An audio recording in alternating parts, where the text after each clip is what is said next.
Hello and welcome to the Template Management and Advice Wizard set of videos. After viewing this set of videos, you will be able to achieve the following outcomes. Use Template Management to create your own documents using our drag and drop coding feature. Use the Advice Wizard to create a current situation for an entity record. And use the various recommendation types to create optimizations based on the type of advice being rendered for the client. Firstly, we will go through Template Management. Navigate to Practice Management, then Template Management. Once here, you will be presented with the left-hand side list of the various types of documents available for editing or creation. Please note that this area is permission-based and may be locked to you if under a dealer group or licensee arrangement.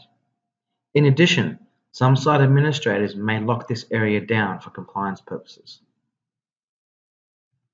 Starting from the top, we have the master templates, the area for all of your statements of advice. This is where all of your review documents, main advice templates, and any other client documents would reside. The D in front of the template denotes dealer, a document that has been created by the dealer group. The P in front of the template denotes practice, a document that has been created by someone within the practice.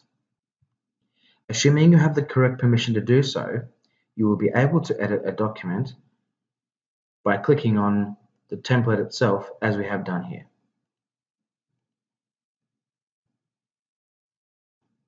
From this point, we can make several changes. First, let's scroll down to our sections. Here is where we can simply add our sections as we see fit in the document. Simply click and drag. Should you make a mistake, simply click on the X. To move, hold and drag.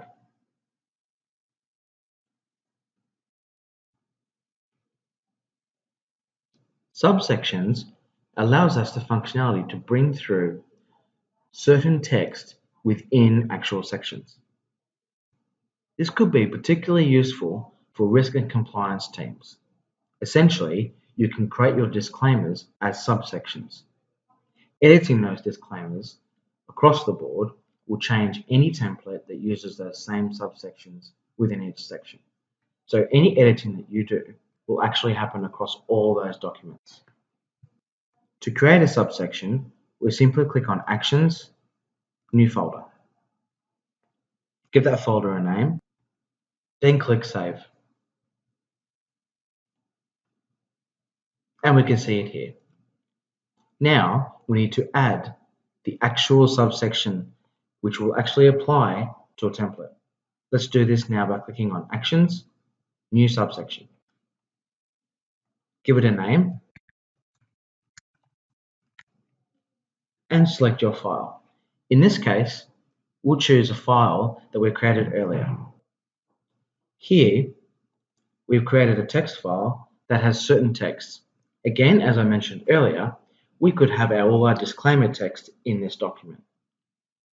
Once you've selected the right document, click on Save.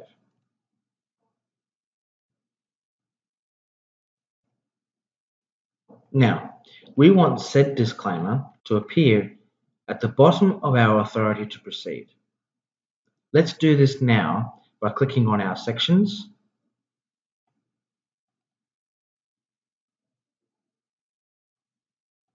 scroll down to the template that we want, select the section that we want, scroll down to the bottom of the document where we want to add our subsection. Then we simply select our subsection, click and drag. As you can see, this is entered in the field code directly correlates to the subsection document that we've chosen. Essentially, text that's on that template that we added earlier will now appear at the bottom of the authority to proceed. You can already tell that there are multiple ways of applying subsections to your actual sections within your templates. You could use it as another example to explain the various types of risk profiles. Again, this is the kind of text that does change and can change varying on your practice metrics or your dealer group. Once you've added the appropriate subsections, click Save. Now, we'll take a look at table components. Table components are used inside of your SOAs to actually display tables. From the tables, you can extrapolate information and simply drag and drop fields into said tables. Then we'll be able to drag the table into our entire section. First, we create a table folder, as I have done here. Then, we have to create a new table component. Once in here, we need to select the table that we want to query. This will drive what fields you want to bring through into the table. For this exercise, let's choose individual.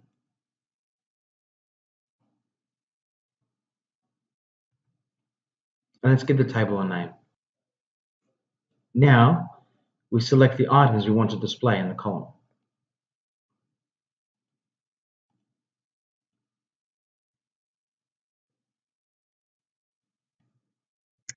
Once you're finished, click Save.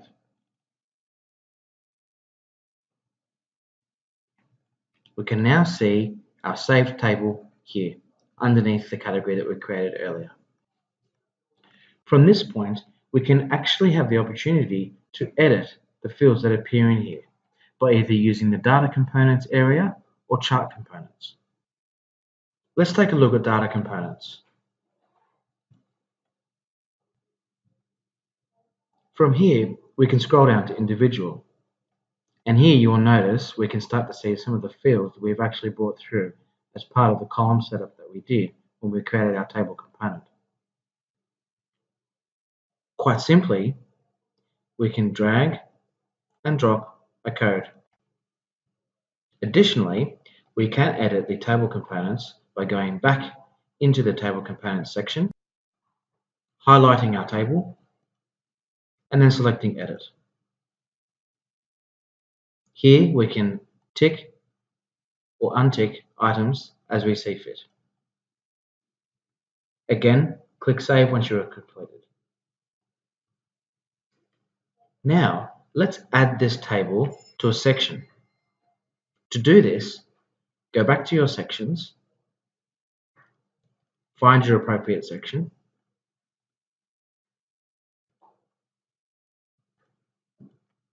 enter where you want the code to appear, or in this case, the table, and now we need to drag our table component to this area. And that's it. You've now just added this table. Now, we will look at conditional tags. Firstly, let's open our modified section.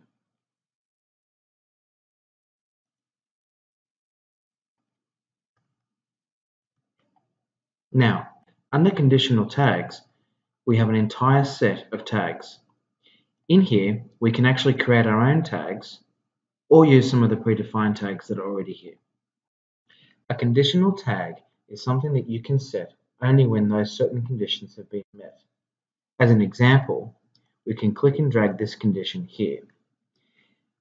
Any text or chart items or data components or table components and even subsections that are displayed between these two fields will display only if the client age is greater than or equal to 25. We can set these kind of metrics when we click on Add Conditional Tags. As you can see, we need to select the module first, then the field.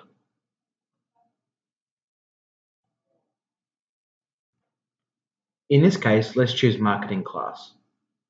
Now select an operator.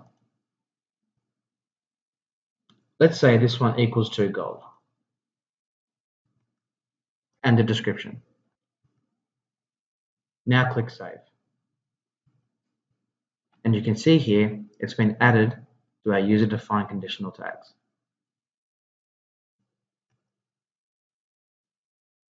Next is appendix items.